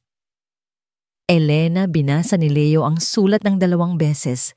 Sa pangatlong basa, nanginginig na ang kanyang mga kamay. Ito na. Ito na ang sagot. Ang ina na inakala niyang nagpabaya ay isa rin palang biktima, isang bilanggo na naghahanap ng paraan para makalaya. Tumayo siya, ang kanyang upuan ay gumawa ng malakas na kalabog sa sahig. Hindi na niya inintindi ang paparating na klase. Dala ang liham, tumakbo siya palabas ng silid. Ang kanyang puso ay puno ng pinaghalong takot at pag-asa. Dumiretso siya sa opisina ni Ginang Ramos. "Ginang Ramos," sabi niya, nang walang anumang paunang salita, ang kanyang hininga ay putol-putol. "Kailangan kong gamitin ang telepono. Emergency." Hindi na nagtanong ang punong guro. Ang itsura sa mukha ni Leo ay sapat na. Itinuro niya ang telepono sa kanyang mesa. Dinial ni Leo ang numero ng himpilan ng pulisya. "Police Station, anong maipaglilingkod namin? Ako po si Leo Martinez, guro, sa Alpas Elementary. Tumatawag po ako tungkol sa kaso ni Maya Santos." Huminga siya ng malalim. "Nakatanggap po ako ng isang liham. Galing po ito sa ina niya, si Elena Diaz." Nagtatago po siya. Takot siya, pero humihingi siya ng tulong. Mayroon po akong address. Ang kabilang linya ay natahimik saglit bago sumagot ang isang boses na puno ng pagkaalerto. Guro, huwag po kayong aalis diyan. Manatili po kayo sa eskwelahan. Papunta na kami. Wala pang kalahating oras ang paligid ng paaralan ay napuno ng mga sasakyan. Hindi mga patrol car na may sirena, kundi mga hindi markadong sasakyan. Isang grupo ng mga pulis sa sivil na damit pinamumunuan ng isang seryosong inspektor ang pumasok sa opisina ni Ginang Ramos. Ako si Inspector Romero, sabi ng pinuno. Maaari ko bang makita ang sulat ibinigay ni Leo ang liham? Pinag-aralan ito ng inspektor at ng kanyang mga tauhan, tinitingnan ang mapa ng lugar sa kanilang mga cellphone. San Lucas. Malapit sa lumang bodega. Alam namin ang lugar na yan, sabi ng isang pulis. Ito ay isang delicate operation, sabi ni Inspector Romero, tumingin kay Leo. Kailangan nating kumilos ng mabilis at tahimik. Ang prioridad natin ay mailigtas ang babae at ang isa pang bata. At kung nandoon ang suspect, arestuhin siya. Tumingin si Leo sa inspektor, ang kanyang mga mata ay puno ng pakiusap. Nagtiwala po siya sa akin. Ipinagkatiwala niya po sa akin ang kaligtasan nila. Parang awa niyo na, huwag niyo po siyang bibiguin. Tumango si Inspector Romero. Gagawin namin ang lahat, guro. Salamat sa'yo. Kung hindi dahil dito, baka hindi na natin sila natagpuan. Habang paalis na ang grupo ng mga pulis na iwan si Leo, sa opisina ang kanyang mga kamay ay malamig pa rin sa kaba. Ang liham na yon ay isang sinulid ng pag-asa. Ngayon, kailangan na lang niyang magdasal na ang sinulid na yon ay sapat na matibay para hilahin sina Elena at Ben mula sa kadiliman. Maalinsangan ang hapon, puno ng makakapal na ulap ang langit na para bang pinipigil din ng panahon ang paghinga. Sa isang lubak-lubak na daan, sa pinakaliblib na bahagi ng San Lucas 6 na hindi markadong sasakyan ang maingat na pumarada sa magkabilang dulo ng eskinita. Sa loob ng isa sa mga sasakyan, kasama si Dr. Celia, ang puso ni Leo ay dumadagundong sa kanyang dibdib, mas malakas pa sa ugong ng makina. Mula sa kanilang kinatatayuan tanaw nila ang abandonadong bodega at sa likod nito ang isang maliit na bahay na kupas na ang pinturang berde. Ang nag-iisang bintana nito ay parang isang matang pagod na nakatingin sa kawalan. Sigurado ba kayo na kailangan nilang mapanood ito? Bulong ni Leo kay Celia habang tinitingnan ang dalawang bata sa likurang upuan. Si Maya ay nanginginig mahigpit ang kapit sa kamay ng kanyang kuya. Si Ben naman, bagamat kitang-kita rin ang kaba, ay nanatiling matatag ang kanyang mga mata, ay matalas na nakatutok sa bahay. Bahagi ito ng proseso, Leo, mahinang sagot ni Celia. Hindi ito tungkol sa paghihiganti. Ito ay tungkol sa pagbawi ng kapangyarihan. Kailangan nilang makita sa sarili nilang mga mata na ang halimaw na kinatatakutan nila ay may hangganan, na ang halimaw ay natatalo. Sa labas ang grupo ni Inspector Romero ay kumikilos na ng mabilis at tahimik. Walang sirena, walang ingay. 4 na pulis ang pumalibot sa likuran ng bahay habang ang iba ay naghanda sa harap. Isang undercover na pulis na nagpapanggap na magbobote ang naglakad malapit sa bintana, nagbibigay ng hudyat sa radyo. Positibo. Ang babae at ang batang lalaki ay nasa loob. Walang senyales ng suspect. Ang plano ay iligtas muna sina Elena at Ben bago dumating si Marco. Ngunit tila may ibang plano ang tadhana. Isang lumang motorsiklo ang biglang lumiko sa eskinita. Nandito na siya, target spotted, bulong ng boses sa radyo. Nagbago ang lahat. Naging mas maigting. Si Marco ay bumaba ng motorsiklo nang may kumpiyansa, may bitbit na isang supot ng tinapay at bote ng soft drinks. Nagsindi pa ito ng sigarilyo habang naglalakad patungo sa pinto, parang walang anumang nangyayari sa mundo. Sa loob ng sasakyan, napahawak si Maya sa kanyang dibdib. Siya yon, bulong niya. Nang hahawakan na ni Marco ang seradura ng pinto, sumigaw si Inspector Romero mula sa kanyang pinagtataguan. "Pulis, huwag kang gagalaw."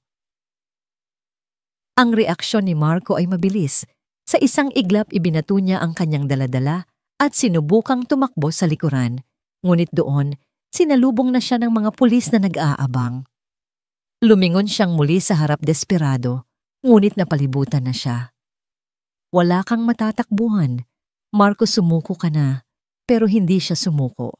Sa halip na itaas ang kamay, itinulak niya ang isang pulis at dumampot ng isang pirasong kahoy na panggatong. "Huwag kayong lalapit. Lalabanan ko kayo." Sigaw niya, ang kanyang mukha ay puno ng galit at pagkasuklam. Ngunit ang kanyang tapang ay walang laban sa dami at kahandaan ng mga pulis. Sa isang koordinadong kilos, sinugod siya. Narinig ang mga sigaw, ang tunog ng nagpupumiglas na katawan. Mabilis ang pangyayari. Sa loob lamang ng ilang segundo si Marco ay nakahandusay na sa lupa, ang kanyang mukha ay nakadiin sa alikabok. Ang kanyang mga kamay ay pinupusasan sa likod. "Wala akong ginawa. Pakawalan niyo ko, frame up to." Sigaw niya, ngunit ang kanyang mga salita ay walang bigat, walang kapangyarihan. Kasabay nito ang pinto ng bahay ay bumukas. Lumabas si Elena umiiyak at sa likod niya ay si Ben, na agad na tumakbo palapit sa sasakyan nang makita ito. Sa likod ng bintana ng kotse, pinanood ni Maya ang lahat. Ang kanyang mga mata ay nanlalaki hindi kumukurap.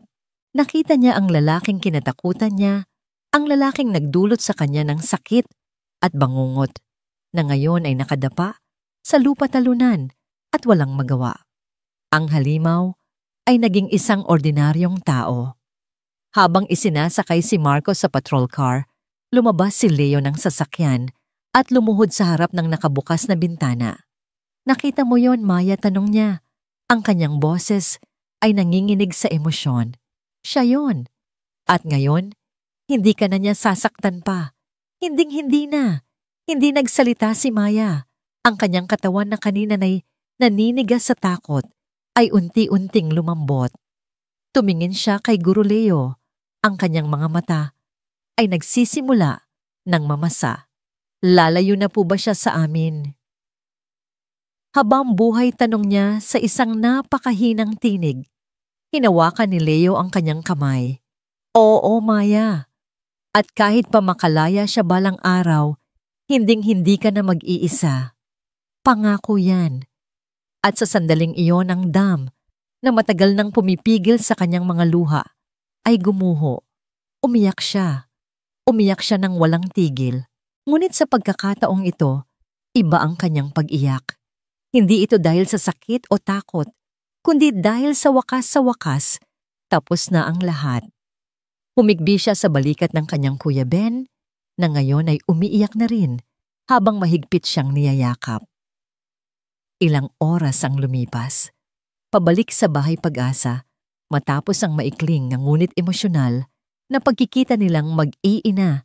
Sa himpilan ng pulisya, si Maya ay nakaupo sa isang maliit na mesa sa common room. Tahimik siya, ngunit isang bagong uri ng katahimikan, isang katahimikang payapa. Tumingin siya kay Guro Leo. "Gusto ko po mag-drawing." Nagmamadaling kumuha si Leo ng papel at mga colored pencil.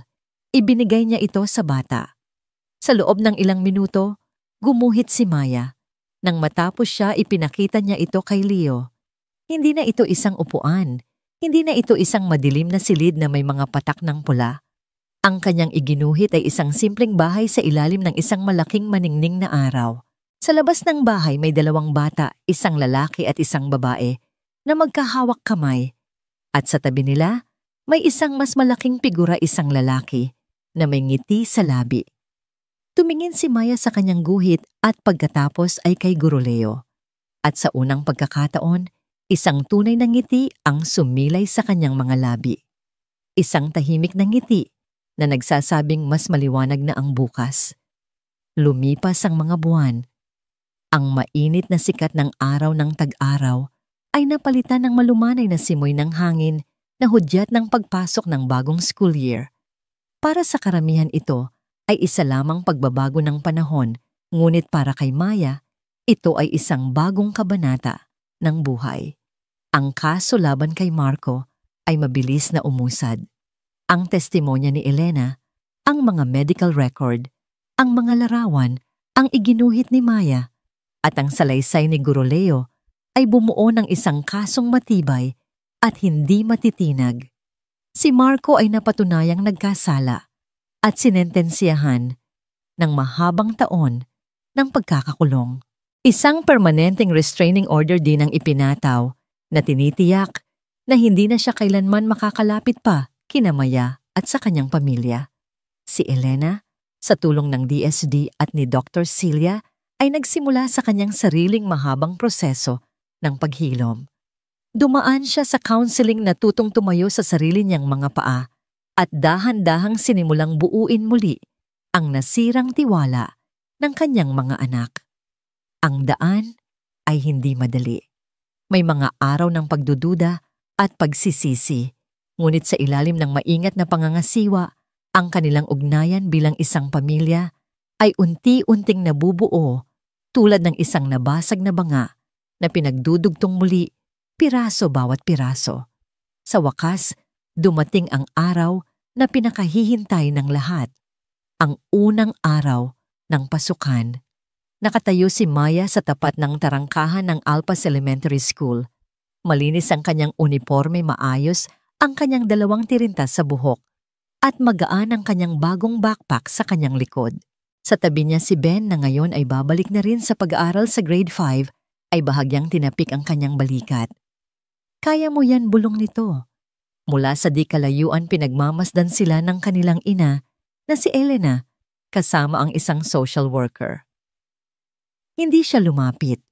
Bahagi ito ng kanilang kasunduan, bigyan si Maya ng espasyo para maging malaya, para patunayan sa sarili na kaya niyang harapin ang mundo nang walang takot. Ngumiti si Elena, isang ngangiting may halong luha at pag-asa. Kinawayan niya ang kanyang mga anak. Kinawayan din siya pabalik ni Maya, isang simpleng kilos na puno ng kahulugan. Huminga ng malalim si Maya at humakbang papasok. Ang mga pasilyo ay pamilyar, ang mga makukulay na posters sa dingding ay naroon pa rin, ang masayang ingay ng mga batang naghahabulan ay katulad pa rin ng dati. Ngunit ngayon, iba na ang kanyang pakiramdam.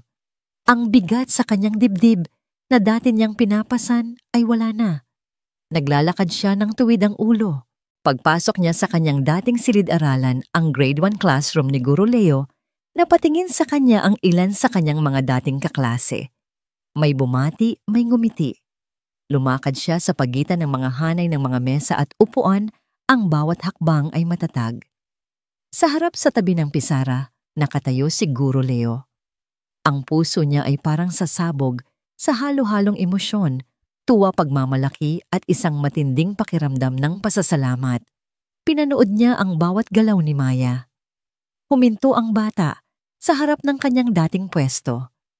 Tinitigan niya ang upuan, ang bagay na dating simbolo ng kanyang sakit, takot at kahihiyan. Ang upuan na naging mitya ng lahat. Ngunit ngayon, tinitingnan niya ito nang walang anumang bakas ng pangamba. Dahan-dahan, hinila niya ito palayo sa mesa. Maingat, pero puno ng kumpiyansa. At pagkatapos sa harap ng buong klase, sa harap ng kanyang guro, umupo siya. Umupo siya ng buo. Isinandal niya ang kanyang likod. Ipinatong niya ang kanyang mga kamay sa ibabaw ng mesa. Isang simpleng kilos na para sa kanya ay isang malaking tagumpay. Tumingin siya kay Guro Leo at isang maningning na ngiti ang namutawi sa kanyang mga labi. Isang ngingang ngiti na sa wakas ay umabot na sa kanyang mga mata na ngayon ay puno ng liwanag. Hindi na pumasakit, Guro Leo, sabi niya. Ang kanyang tinig ay malinaw at matatag. Isang butil ng luha ang pumatak sa pisngi ni Leo. Mabilis niya itong pinunasan bago pa may makapansin. Ngumiti siya pabalik, isang ngamang ngiting puno ng lahat ng salitang hindi niya masabi. Alam ko, Maya, sagot niya, ang kanyang boses ay garalgal sa emosyon. Alam ko. Nagsimula ang klase. Binuksan ang mga kwaderno, inilabas ang mga lapis.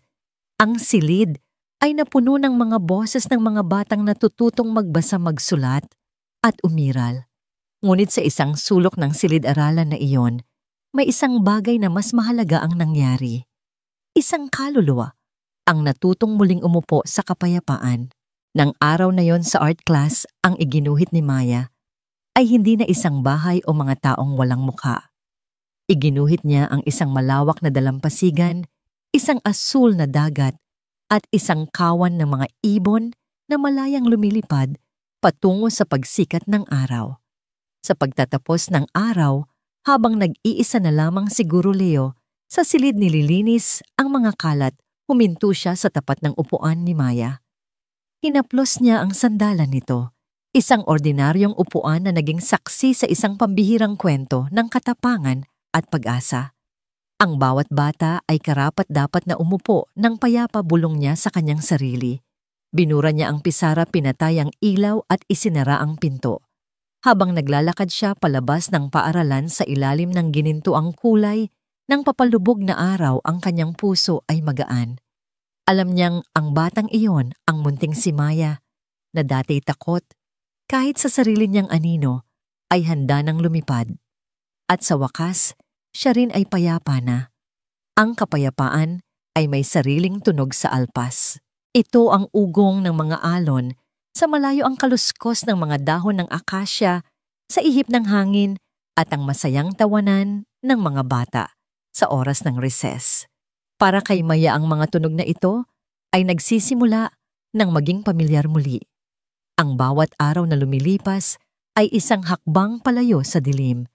Ngunit natutunan niya na ang kadiliman, kahit na napalitan na ng liwanag, ay nag-iiwan ng mga anino.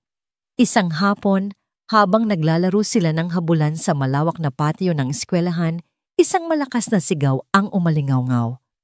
Si Anton, ang pinakamalikot sa klase, ay natisod at bumagsak.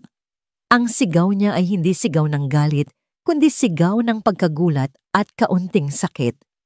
Para sa ibang mga bata ito ay isang ordinaryong pangyayari. Tumigil sila sa pagtakbo, tinulungan si Anton na tumayo. At pagkatapos ay nagtawanan na lang. Ngunit para kay Maya ang sigaw na yon ay parang isang kidlat. Sa isang iglap, hindi na siya nasa maaraw na patio. Bumalik siya sa isang madilim na sala, ang amoy ng alak ay nasa hangin. Ang sigaw ay hindi na kay Anton. Ito ay ang sigaw na laging nauuna sa sakit. Ang sigaw na nagpapahiwatig na kailangan niyang maging maliit, maging invisible. Nanigas siya sa kanyang kinatatayuan. Ang kanyang paghinga ay bumilis.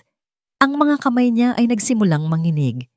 Ang masayang tawanan ng kanyang mga kaklase ay naging isang nakakabinging ingay. Maya, okay ka lang. Isang pamilyar na boses ang pumunit sa kumot ng kanyang alaala. Siguro Leo. Nakaluhod ito sa harap niya, ang kanyang mukha ay puno ng pag-unawa. Hindi siya nagtanong kung anong nangyari. Alam niya. Hindi nakasagot si Maya. Tumango lang siya, ngunit ang kanyang mga mata ay nagsusumbong. Kinuha ni Guro Leo ang kanyang kamay. Halika, sabi niya.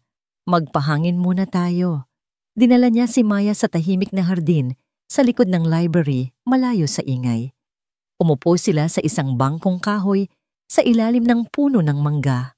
Sa loob ng ilang minuto, walang nagsalita. Hinayaan lang ni Leo na pakalmahin ng simoy ng hangin ang nanginginig na katawan ng bata. Minsan ang mga alaala ay parang alon. Di ba panimula ni Leo ang kanyang tingin ay nasa malayo?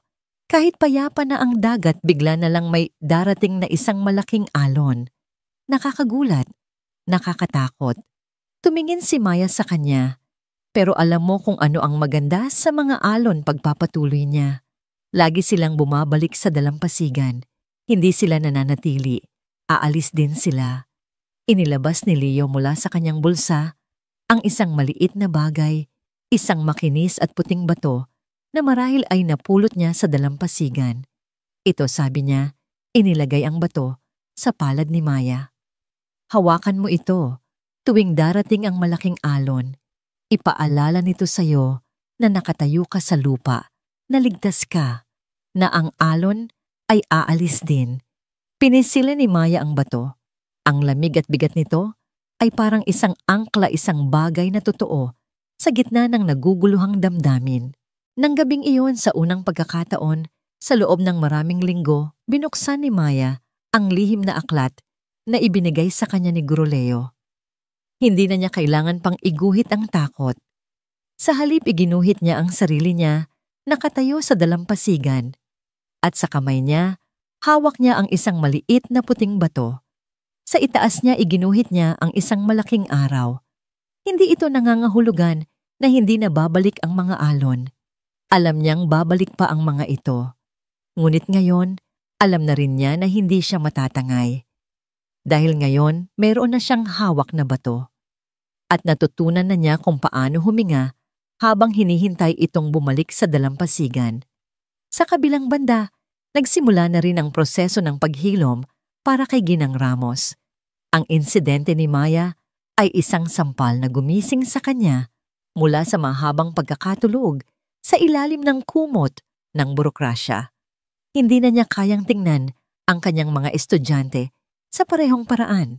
Sa likod ng bawat ngiti o bawat pananahimik, nakikita niya na ngayon ang isang posibleng kwentong hindi nasasabi. Isang umaga kumatok siya sa pinto ng classroom ni Guro Leo. Guro Leo, maaari ba kitang makausap sandali pagkatapos ng iyong klase? Sa kanyang opisina, walang anumang formalidad. Inalok niya si Leo ng isang tasang kape. Leo, panimula niya ang kanyang boses ay may halong sinseridad at hiya. Hindi ako narito para humingi ng tawad sa paraang madali, dahil alam kong walang salita ang sapat. Ang gusto kong sabihin ay, binuksan mo ang mga mata ko. Tumingin siya sa labas ng bintana sa mga batang naglalaro. Masyado akong naging abala sa pagprotekta sa pangalan ng paaralan at nakalimutan kong ang dapat kong pinoprotektahan ay ang mga bata mismo. Ibinalik niya ang kanyang tingin kay Leo. Kaya naman meron akong isang panukala. Gusto kong magtatag tayo ng isang Safe Kids program dito sa Alpas Elementary. Isang programa kung saan matututo ang mga bata tungkol sa kanilang mga karapatan, kung saan meron tayong malinaw na protocol para sa mga kasong tulad ng kay Maya, at kung saan ang bawat guro ay sinanay na maging tagapakinig. At gusto kong ikaw ang mamuno dito. Natigilan si Leo. Hindi niya ito inaasahan. Mula sa isang insidente ng kadiliman pagpapatuloy ni Ginang Ramos, gusto kong lumikha tayo ng isang legasiya ng liwanag para hindi na maulit pa ang nangyari kay Maya. Para ang bawat bata sa Alpas ay maramdaman na ang paaralang ito ay isang tunay na santuwaryo. Tumingin si Leo sa seryosong mukha ng kanyang punong guro. Nakita niya ang pagbabago. Nakikita niya ang pagsisisi na ginawang aksyon. Ang binhi na itinanim ng sakit ni Maya ay nagsisimula nang tumubo hindi lang sa puso ng isang bata, kundi sa puso ng buong sistema. Isang malaking karangalan po, Ginang Ramos, sagot niya. Tinatanggap ko po. Ang visitation room sa tanggapan ng DSWD ay isang maliit na silid na sadyang pininturahan ng masasayang kulay, dilaw mapusyaw na berde at asul sa isang pagtatangkang itago ang bigat ng mga damdaming madalas pumuno dito. May isang maliit na mesa sa gitna, ilang mga upuan at isang kahon ng mga laruan sa sulok. Para kay Elena, ang silid na ito ay parehong isang lugar ng pag-asa at isang lugar ng paghuhusga. Ito na ang kanilang ika-4 na pagkikita. Ang mga unang sesyon ay puno ng nakabibinging katahimikan. Si Maya ay uupo sa isang sulok maglalaro ng manika, ang likod ay laging nakaharap sa kanya. Si Ben naman ay uupo sa tapat niya, ngunit ang tingin ay laging nasa labas ng bintana. Ang mga braso ay nakahalukip-kip, isang buhay na pader na naghihiwalay sa kanila. Si Ginang Santos, ang kanilang social worker, ay laging naroon, isang tahimik na presensya na nagmamasid. Hindi siya nakikialam maliban kung kinakailangan. Alam niyang ang tulay sa pagitan ng isang ina at ng kanyang mga anak ay kailangan nilang sila-sila mismo ang magtayo.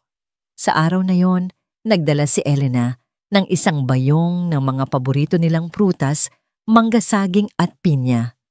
Inilapag niya ito sa mesa. Nagdala ako ng prutas, sabi niya ang kanyang boses ay mahina, halos paumanhin. Paborito niyo to, di ba? Hindi lumingon si Maya. Si Ben ay sumulyap lang sa bayong at muling tumingin sa bintana. Masakit. Ang bawat pagwawalang bahala ay parang isang karayom na tumutusok sa puso ni Elena. Ngunit tinanggap niya ito. Alam niyang bahagi ito ng kanyang parusa. Bahagi ito ng proseso. Natutunan niya sa kanyang mga counseling session na ang paghingi ng tawad ay hindi sapat. Kailangan niyang ipakita ang kanyang pagsisisi sa pamamagitan ng pagtitiyaga. Umupo siya pinagmasdan ng kanyang mga anak. Ang kanyang munting Maya na ngayon ay may kaunting laman na sa pisngi.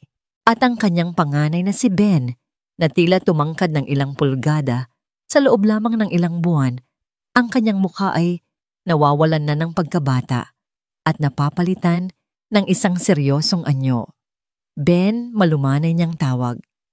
Malapit na ang birthday mo. Anong gusto mong regalo? Sa wakas lumingon si Ben sa kanya. Ang kanyang mga mata ay walang kislap, puno ng isang lamig na hindi pa nakikita ni Elena dati. Bakit tanong nito? Para may dahilan ka ulit na umalis. Ang salita ay tumama na parang isang sampal. Napapikit si Elena, pinipigilan ang mga luha. Huwag kang iiyak, sabi niya sa sarili. Hindi ikaw ang biktima dito. Huminga siya ng malalim bago sumagot. Hindi na ako aalis, Ben. Hinding-hindi na. Sabi mo rin, yan dati sagot ng bata. Ang boses ay puno ng pait. Dito na pumasok si Genge Santos. Ben, ang nanay mo ay gumagawa ng paraan para itama ang mga bagay. Bigyan natin siya ng pagkakataon. Ngunit hindi na nagsalita pa si Ben. Muli siyang tumalikod. Natapos ang oras ng pagbisita. Habang naglalakad pabalik ang mga bata, kasama si General Santos, naiwan si Elena. Sa silid na kayuko sa mesa ang kanyang balikat, ay nanginginig sa tahimik na pag-iyak. Akala niya ay hindi na niya kaya. Akala niya ay tuluyan ng nawasak ang lahat. Ngunit nang iangat niya ang kanyang tingin, may nakita siyang isang bagay sa mesa na naiwan. Isang maliit na iginuhit na larawan sa isang piraso ng tissue paper. Isang bulaklak. Isang maliit na gumamela na iginuhit gamit ang kulay pulang ballpen. Alam niyang hindi ito galing kay Ben. Galing ito kay Maya. Hindi ito iniabot sa kanya. Iniwan lang ito doon na para bang isang mensaheng hindi kayang sabihin. Isang bulaklak. Hindi isang upuan. Hindi isang bahay na madilim. Isang bulaklak. Isang maliit na butil ng pag-asa. Dala ang pag-asang yon mas pinagbuti ni Elena. Sa sumunod nilang pagkikita, hindi na siya nagtanong ng mga personal na bagay. Sa halip nagkwento siya. Ikinuwento niya ang tungkol sa kanyang pagkabata, kung paano siya tinuruan ng lola niya na magluto ng kanilang paboritong adobo. Ikinuwento niya ang isang nakakatawang pangyayari noong sanggol pa si Ben. Hindi siya naghihintay ng sagot. Nagbabahagi lang siya ng mga piraso ng kanilang nakaraan, mga masasayang alaala, bago dumating ang dilim na para bang sinusubukang paalalahanan ng mga anak na minsan sila ay isang masayang pamilya. Isang araw, habang nagkukwento siya, biglang nagsalita si Ben. Hindi ganyan yung kwento, sabi nito, hindi nakatingin sa kanya. Nahulog ako sa puno ng bayabas, hindi sa puno ng mangga. Natigilan si Elena at pagkatapos napangiti siya. Isang tunay, malawak na ngiti. Oo nga pala, sa puno ng bayabas. Ang galing ng memorya mo, anak. Iyon ang unang pagkakataon na kinausap siya ni Ben ng hindi galit. Isang maliit na pagtatama, ngunit para kay Elena ito ay isang malaking hakbang. Ang tulay ay unti-unti nang nabubuo. Ang pinakamalaking pagsubok ay dumating sa araw na pinayagan na sila ni Geng Santos na mag-usap ng walang ibang kasama sa silid sa huling 10 minuto.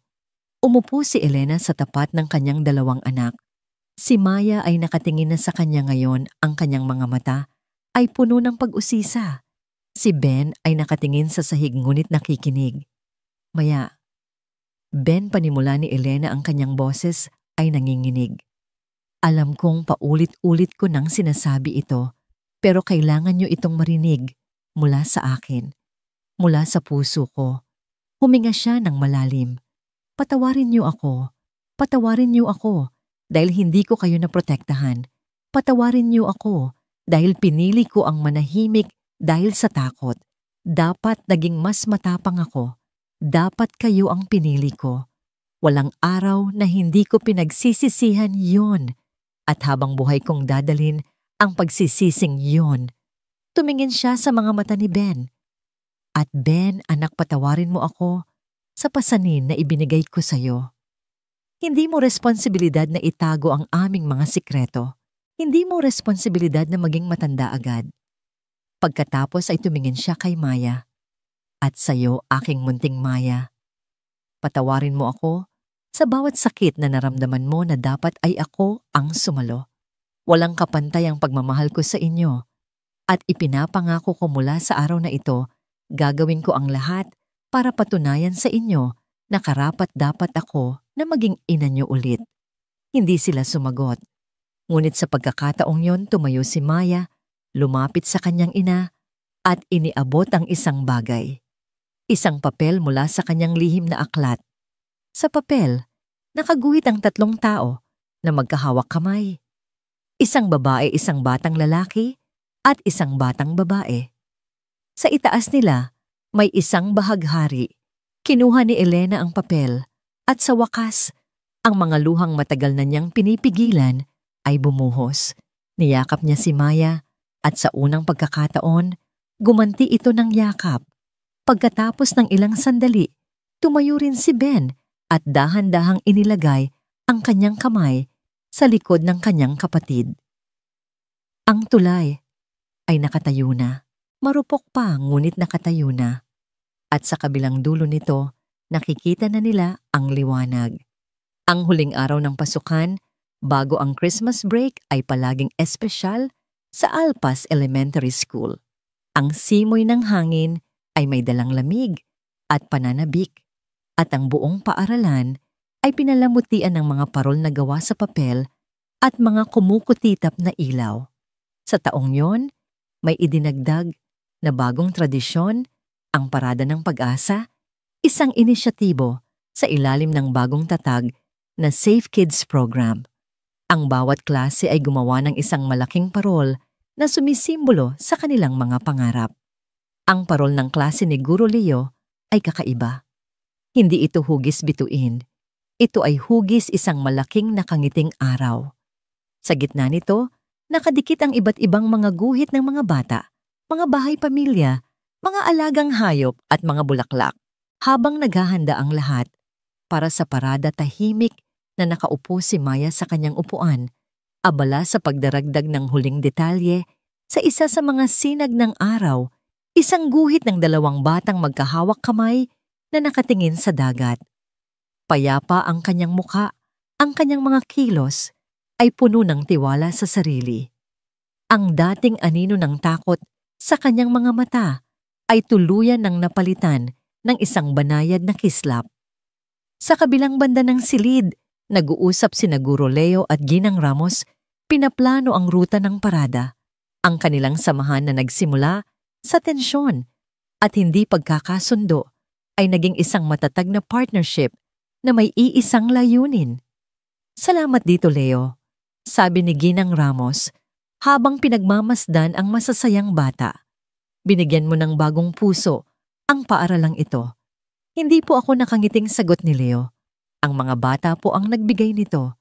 Tayo po ay mga hardinero lamang. Sila ang mga binhi. Nang magsimula ang parada, binuhat ng klase ni Guro Leo ang kanilang parol na araw. Si Maya at ang kanyang kaibigan na si Ana ang nanguna, hawak ang isang laso na nakakabit dito. Habang naglalakad sila sa paligid ng patio, sa saliw ng mga awiting pamasko na puno ang hangin ng tawanan at kagalakan. Sa gilid malapit sa tarangkahan, may 2 taong tahimik na nanonood. Sina Elena at Ben, hindi na nila kailangan pang magtago sa malayo.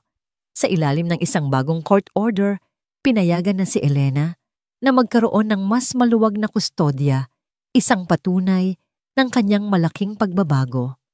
Nakahanap siya ng isang maliit na bahay na malapit sa eskwelahan at isang trabaho sa isang lokal na karinderya. Ang kanilang buhay ay simple, ngunit sa unang pagkakataon, sa loob ng mahabang panahon ito, ay payapa. Nakita ni Maya ang kanyang ina at kuya. Itinaas niya ang kanyang kamay at kumaway ng may malaking ngiti. Kumaway pabalik si Elena, ang kanyang mga mata ay nangingilid sa luha, ngunit sa pagkakataong ito mga luha ng purong kaligayahan. Si Ben na dati laging seryoso, ay ngumiti rin at itinaas ang kanyang hinlalaki. Ang pag-ibig na tutunan nilang lahat ay hindi tungkol sa pagiging perpekto. Ito ay tungkol sa pagpapakita sa pananatili at sa pagsubok ulit, kahit gaano pa kahirap. Pagkatapos ng parada, nagkaroon ng maliit na salo-salo sa bawat silid-aralan. Nilapitan ni Maya si Guro Leo. May dalang isang maliit na bagay na nakabalot sa papel. Para po sa inyo, Guro Leo, sabi niya. Merry Christmas po. Maingat na binuksan ni Leo ang regalo. Sa loob nakita niya ang isang pamilyar na bagay, ang makinis at puting bato na ibinigay niya kay Maya sa hardin. Ngunit ngayon, mayroon itong idinagdag. Ginamit ni Maya ang isang permanent marker para iguhit dito ang isang maliit at maningning na araw. Para po hindi na kayo malungkot, paliwanag ng bata. At para maalala niyo po ako, naramdaman ni Leo ang pagbara sa kanyang lalamunan. Niyakap niya si Maya. Hinding-hindi kita makakalimutan, Maya. Ikaw ang pinakamatapang na batang kilala ko. Hindi po ako matapang dati, bulong ni Maya, na kayakap pabalik. Kailangan ko lang po ng isang taong maniniwala sa akin. Nang mag-uwian na sinundo ni Elena at Ben si Maya. Habang naglalakad sila palayo, magkakahawak kamay isang pamilyang dahan-dahang nabubuo muli. Naiwan si Guro Leo sa harap ng kanyang classroom, hawak ang munting bato. Pinagmasdan niya ang papalubog na araw sa alpas. Ang langit ay nag-aalab sa kulay kahel at lila. Ang tunog ng mga alon ay isang paalala ng patuloy na pagbabago. Ang binhing itinanim sa gitna ng sakit at takot ay hindi lamang tumubo. Ito ay namumulaklak na, ngayon nagbibigay ng lilim at pag-asa, hindi lamang para sa isang pamilya, kundi para sa isang buong komunidad. Ang kanyang misyon sa Alpas, na nagsimula sa isang simpleng tanong tungkol sa isang upuan, ay nagbunga ng higit pa sa kanyang inaasahan. Hindi niya binago ang buong mundo. Ngunit para sa isang bata, binago niya ang lahat. At minsan iyon ay sapat na. Isinilid niya ang bato sa kanyang bulsa, isang paalala ng isang kwentong hindi na niya malilimutan. Pagkatapos, tumalikod siya sa papalubog na araw at naglakad pa uwi. Ang kanyang puso ay magaan at puno ng kapayapaan na kasing lawak ng dagat. Ang tunay na pagtuturo na unawaan niya ay hindi lamang tungkol sa pagpuno ng isipan, kundi tungkol sa paghilom ng mga puso.